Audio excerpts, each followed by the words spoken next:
আপনাদের সকলকে আন্তরিকভাবে স্বাগত জানাই হেভেনলি টেস্টি ওয়ে বাংলার কিচেনে। নিরামিষের দিনে নতুনত্ব কি রান্না করবেন এই বিষয়টা সমস্ত গৃহিণীকেই ভাবিয়ে তোলে। সেই কারণে আমরা সন্ধানে থাকি নতুনত্ব কিছু নিরামিষ রান্নার। রান্নাতে স্বাদ যেমন থাকবে তেমনই স্বাস্থ্যকরও হতে হবে। আজকের আমার এই রেসিপিটি সুস্বাদু আর স্বাস্থ্যকর তো বটেই, বিশেষ কিছু উপকরণের ব্যবহারেতে হয়ে উঠেছে নতুনত্ব। তো দেখতে থাকুন সম্পূর্ণ রেসিপিটি।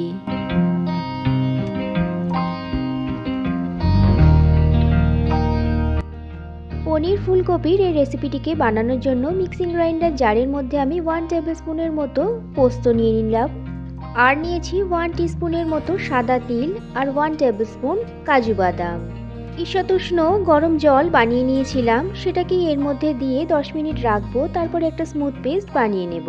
দুটো কাঁচা লঙ্কা আর 1 ইঞ্চির মতো একটা আদার টুকরোকে রাফলি ক্রাশ করে রাখবো মিক্সিং গ্রাইন্ডার জারের মধ্যে। আজকের রান্নাটা আমি সাদা তেলেই করছি, সেই কারণে 3 টেবিলস্পুনের মতো সাদা তেল গরম করে নিয়েছি।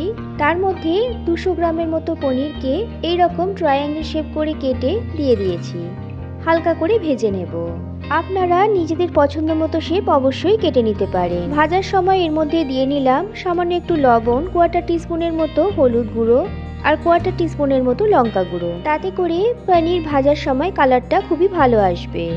হলুদ আর গুঁড়ো লঙ্কা তেলের মধ্যে ডিরেক্টলি দিলে কিন্তু গ্রেভির কালারও খুব সুন্দর আসে, তবে একটু খেয়াল রাখতে হবে তেল যেন হাই টেম্পারেচারে না থাকে। পনিরগুলি আমার ভাজা হয়ে গেছে, হালকা করে ভেজে নিয়েছি, এখন তুলে রাখছি। দীর্ঘক্ষণ পনিরকে সফট রাখার জন্য ঈষদুষ্ণ লবণাক্ত জলে পনিরকে রাখতে পারেন। ওই তেলের মধ্যেই এখন আমি অ্যাড করে নিলাম 1/4 টিস্পুনের মতো গোটা জিরে, 1/4 টিস্পুনের মতো কালো সর্ষে আর কয়েকটা কারি পাতা। 10 থেকে 15 সেকেন্ডের মতো হালকা করে নাড়াচাড়া করে নিয়ে দুটো মিডিয়াম সাইজের আলুকে একটু বড় করে টুকরো করে রেখেছিলাম, সেগুলিকে এখন দিয়ে দিলাম।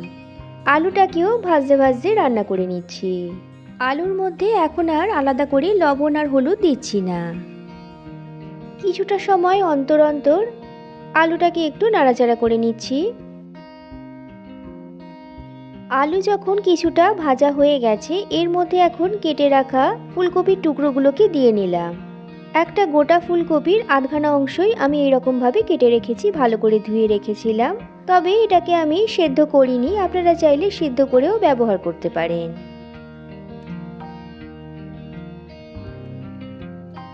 আলু আর ফুলকপি যাতে কিছুটা সিদ্ধ হয়ে যেতে পারে তার জন্য মিনিট 5 সময়ের জন্য লিডটাকে লাগিয়ে দিয়েছিলাম। এখন লিডটাকে খুলে নিয়েছি, দেখা যাচ্ছে আলু আর ফুলকপি বেশ কিছুটা সেদ্ধ হয়ে গেছে আর সুন্দর রঙও এসে গেছে। আরও মিনিট 2 লিডটাকে খোলা অবস্থায় নাড়াচাড়া করে একটু লালচে কালার করে নিয়েছি। তারপর এর মধ্যে মিক্সিং গ্রাইন্ডার জারের মধ্যে বেটে রাখা আদা আর কাঁচা লঙ্কার পেস্টটাকে দিয়ে নিলাম। প্যানের সাইডেই একটু জায়গা করে নিয়েছিলাম, এর সঙ্গে দিয়ে নিলাম একটা শুকনো লঙ্কা আর একটা তেজপাতা। নাড়াচাড়া করে আদার কাঁচা গন্ধটা চলে না যাওয়া পর্যন্ত রান্না করে নিচ্ছি। আদা আর কাঁচা লঙ্কা বাটাকে প্রথমেই তেলের মধ্যে দিয়ে তারপর আলু আর ফুলকপি দিয়ে রান্না করলে আদা বাটাটা পুড়ে গিয়ে একটা তেতো ভাব চলে আসার সম্ভাবনা থাকে, সেই কারণে আমি এখনই আদা বাটাটা অ্যাড করেছিলাম। পোস্ত, তিল আর কাজুর পেস্টটাও এখন দিয়ে নিয়েছি। হালকা হাতে নাড়াচাড়া করে রান্না করে নিচ্ছি। ফুলকপিগুলো যাতে ভেঙে না যায় সেই দিকে একটু খেয়াল রাখতে হবে। নিরামিষ পনিরের তরকারি রান্না করার জন্য বাজার চলতি কিছু রেডিমেড মশলা পাওয়া যায়, সেগুলিকেও আপনারা ব্যবহার করতে পারেন অথবা বাড়িতেও তৈরি করে নিতে পারেন এই একই রকমের মশলা। বাড়িতে কি করে পনিরের এই নিরামিষ মশলাটি বানাবেন তার ইনগ্রিডিয়েন্টস লিস্ট আমি ডেসক্রিপশনে দিয়ে দেবো, আপনারা দেখে নিতে পারেন। এখানে আমি ঘরেরই তৈরি 1 টেবিলস্পুনের মতো এই পনির মশলা ব্যবহার করলাম। পরিমাণ মতো লবণ আর 1/2 টিস্পুনের মতো চিনি দিলাম।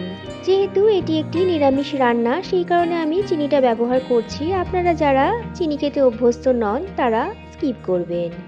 সমস্ত মশলাকে সবজির সঙ্গে খুব ভালো করে নাড়াচাড়া করে নেওয়ার পর এর মধ্যে 3 টেবিলস্পুনের মতো টক দই অ্যাড করলাম, যেটাকে আমি মিক্সিং গ্রাইন্ডার জারের মধ্যে একটু চালিয়ে নিয়েছিলাম। দইকে মিক্সিং গ্রাইন্ডার জারের মধ্যে একটু ঘুরিয়ে নিলে এটা খুব ভালো রকমের স্মুথ হয়ে যায়। লো ফ্লেমে টক দইটাকে খুব ভালো করে সবজির সঙ্গে মিশিয়ে নিয়েছি, তারপরে ফ্লেমটাকে একটু বাড়িয়ে নিয়েছি। 2 কাপের মতো জল দিলাম গ্রেভি তৈরি করার জন্য। তারপর এর মধ্যে দিয়ে নিলাম ভেজে রাখা পনিরের টুকরোগুলিকে। আজকে আমি ফুলকপি পনিরের এই সবজিটির কালার একটু হালকা রাখতে চেষ্টা করেছি, সেই কারণে আলাদা করে আর হলুদ বা কাশ্মীরি গুঁড়ো লঙ্কা অ্যাড করিনি। আপনারা যদি একটু লালচে রং পছন্দ করেন তাহলে ড্রাই চিলি পাউডার আর কাশ্মীরি গুঁড়ো লঙ্কাও ব্যবহার করতে পারেন। 2টো কাঁচা লঙ্কা এর সঙ্গে অ্যাড করলাম, ফ্লেভারটা খুব সুন্দর লাগে বলে। লিডটাকে লাগিয়ে আরও 5 মিনিট রান্না করে নিচ্ছি। মিনিট 5 পর লিডটাকে খুলে নিয়েছি। এখন একটু চেক করে নিচ্ছি আলুটা ঠিকমতো সেদ্ধ হয়েছে কিনা। দেখা যাচ্ছে আলুটা খুব সুন্দরভাবে সেদ্ধ হয়ে গেছে। এখন এর মধ্যে 1/4 টিস্পুনের মতো গরম মশলা গুঁড়ো অ্যাড করলাম। আর একটা বিশেষ জিনিস অ্যাড করছি যেটা এই রান্নাটাকে একটা আলাদা মাত্রা এনে দেবে, নারকেল কোড়া। যদি আপনাদের হাতের কাছে কোড়ানো নারকেল থাকে তাহলে অবশ্যই এই রান্নাতে ব্যবহার করার চেষ্টা করবেন। অনবদ্য একটি স্বাদ অ্যাড করবে এই রেসিপিটাতে। গরম মশলা গুঁড়ো আর নারকেল কোড়াকে একটু ভালো করে আবারও মিক্স করে নিলাম। রান্নাটা এখন কমপ্লিট হয়ে গেছে। মিনিট 10 স্ট্যান্ডিং টাইমে রাখছি, তারপর সার্ভ করে নিচ্ছি। সম্পূর্ণ নিরামিষ এই পদটিকে যে কোনো নিরামিষের দিনে ট্রাই করে দেখতে পারেন, অথবা যে কোনো পূজা পার্বণের দিনেও তৈরি করে দেখতে পারেন। আশা করছি ভালো লাগবে। আজকের এই রেসিপিটা ভালো লাগলে অবশ্যই একটা লাইক করে দেবেন আর আমার চ্যানেলটিকে সাবস্ক্রাইব করে পাশে থাকার অনুরোধ রইল। ধন্যবাদ।